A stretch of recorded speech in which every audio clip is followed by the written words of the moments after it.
Eu sei que você tá pensando meio, caraca, Gabriel, o Fluminense tá sem assunto pra cacete você tá falando disso, né?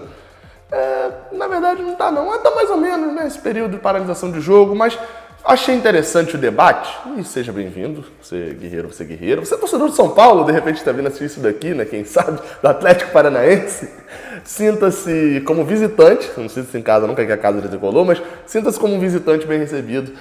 Eu sou Gabriel Amaral, eu sou jornalista por formação, mas sou tricolor de coração, e vamos falar hoje um pouquinho sobre Fernando Diniz e Fernando Diniz na torcida do Fluminense. Eu acho que vocês têm uma concepção errada sobre a minha opinião e fica até o final do vídeo para você poder entender qual é a minha opinião sobre como eu tenho chamado agora, o finado no Fluminense, né? Mas, enfim, né? Vamos lá. Não se esquece de passar na 1xBet, o tricolômetro é nesse sábado. Você tem a chance de participar aqui do tricolômetro aqui no Raiz Tricolor. Tricolômetro é o quê? Um quiz com influenciadores eu já fiz, agora um quiz com os inscritos, em que você pode ganhar prêmios. O link está aqui no primeiro comentário, você clica, vai lá, faz o depósito e manda o comprovante para esse e-mail que está aparecendo aqui na tela. Você tem a chance de participar do tricolômetro no sábado. Vamos lá. Sobre o Fernando Diniz, pipocou bastante o assunto. E eu estava vendo ontem o jogo de São Paulo, né? São Paulo e Mirassol, São Paulo eliminado, perdeu por 3-2, gol no final, aquele roteiro que a gente já conhece. E aí, enfim, começou a se debater em alguns grupos e tal, principalmente no Twitter, né? Sobre Fernando Diniz, a torcida do Fluminense, que é óbvio, o dia que Fernando Diniz perde, a galera que é totalmente contra, né, e etc., que é a maioria, ao que me parece, vem bater em Diniz e criticar a torcida do Fluminense, que gosta ainda e tal, do treinador, e etc, etc. E quando o São Paulo ganha, que não aconteceu todas as vezes, mas quando o São Paulo ganha, é uma ala atacando a outra, enfim. Só que eu trago aqui uma visão ponderada desse ponto, que é por que a torcida do Fluminense sente saudade de Diniz e, na verdade, porque parte da torcida, né? A torcida é muito grande para poder ser definida. Mas tem uma galera ainda que sente saudade realmente de Fernando Diniz? Talvez você que esteja assistindo esse vídeo e pensando que sente saudade, pode ser que você não sinta saudade dele, não. E eu vou te explicando isso. E pode ser que você que acha que a torcida do Fluminense é maluca de sentir saudade de um técnico, pode ser que não sinta saudade de um técnico, né? Mas enfim. Fernando Diniz chegou no Fluminense em 2019, para isso a gente precisa relembrar, né? Em 2019, na verdade ele chega em 2018, né? Mas em dezembro, já para a temporada 2019, depois da gente vir de um ano pavoroso no sentido futebol, no sentido desempenho, e no sentido resultado, né? Excetuando ali a Sul-Americana, que a gente foi até a semifinal, sabe Deus como. Mas a gente foi treinado nesse ano por Abel e por Marcelo Oliveira, basicamente, na última rodada por Fábio Moreno, mas nem conta. E na pior fase, talvez, de Abel Braga no Fluminense, né? A gente fez um ano pavoroso, que a gente foi escapar do rebaixamento na última rodada. Na Copa do Brasil caiu em março ainda, né? Pro Avaí, acho que era a terceira rodada. Enfim. Um ano muito ruim e com um futebol muito ruim. Foi o ano que a gente teve vários jogadores que são lembrados até hoje, como Júnior Dutra, né? E todo aquele futebol que a gente não tinha brilho no futebol, não tinha resultado e não tinha esperanças. Diniz chega para colocar o Fluminense no início do ano muito desacreditado. Eu lembro que tem um vídeo que era um dos mais assistidos aqui do canal, que era quem fica para 2019, uma debandada em geral, não necessariamente ruim, e um time totalmente remodelado para o ano seguinte, né? Rodolfo era o reserva, Gilberto até tinha ficado, mas não estreou no ano. Você tinha mudança na lateral esquerda, uma série de mudanças no time, no ataque, que tinha sobrado Everaldo e Luciano, que não estavam muito em baixa, né? Por aquela época que a gente veio da maior sequência sem fazer gol. E aí Diniz chega, bota o Fluminense para jogar um futebol vistoso. Vou sempre tratar aqui como bonito e vistoso o futebol ofensivo, tá? Mas não necessariamente o futebol bom. O futebol bom é o efetivo, é o que ganha. Futebol bonito, vistoso, e o Fluminense goleia várias vezes, mete 4-0 no Madureira, 4-0 no Americano, ganha da Portuguesa ou da Cabo Friense, acho que por 3-1. E aí, num jogo que não valia muita coisa, perde pro Vasco, mas dominando o Vasco. Daí a torcida empolgou e ganha do Flamengo. E aí foi a catarse total, aquela vitória na Taça Guanabara e tal. Até pela forma como aconteceu.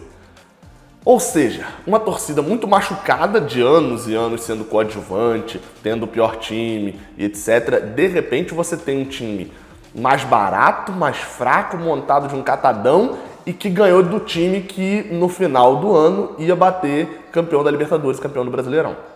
Então era um time com investimento altíssimo e você ganhou desse time. Ou seja, pô, meu amigo, gostei. E olha o cara me fazendo ver um futebol que tem uma teoria ali por trás, um futebol ofensivo, um futebol bom de se ver, que dá orgulho de ver o time, né, jogando. O problema é que passou-se o tempo e a gente foi vendo que o Diniz tinha muitos defeitos defensivos, principalmente. Ofensivamente também.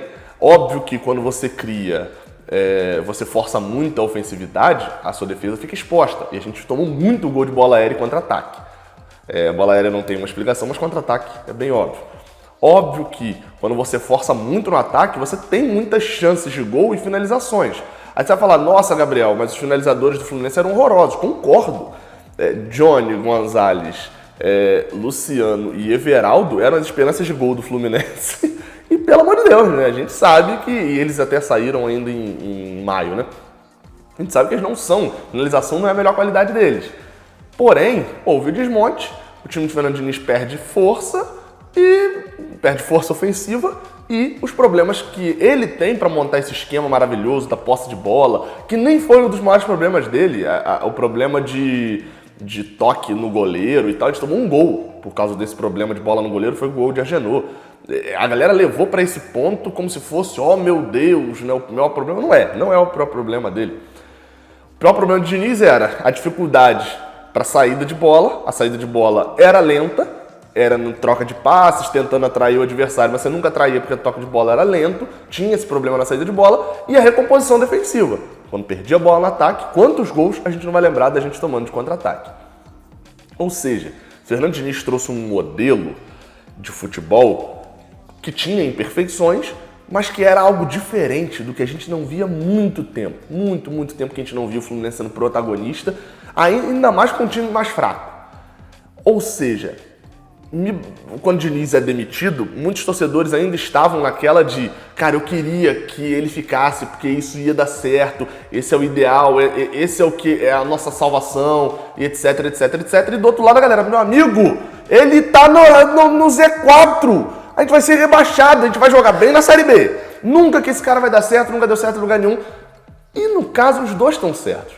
Talvez o maior problema, e eu tenho reconhecido, eu brinco aqui de Dinizete, Gansete, mas assim, entendam, e se vocês não entenderam, eu fiz isso mal, entendo que a maioria das vezes isso é piada, tá? Eu coloco a minha opinião de uma maneira muito ponderada, acredito eu, e quem ouve o podcast percebe até mais isso, porque eu tenho mais tempo para explicar.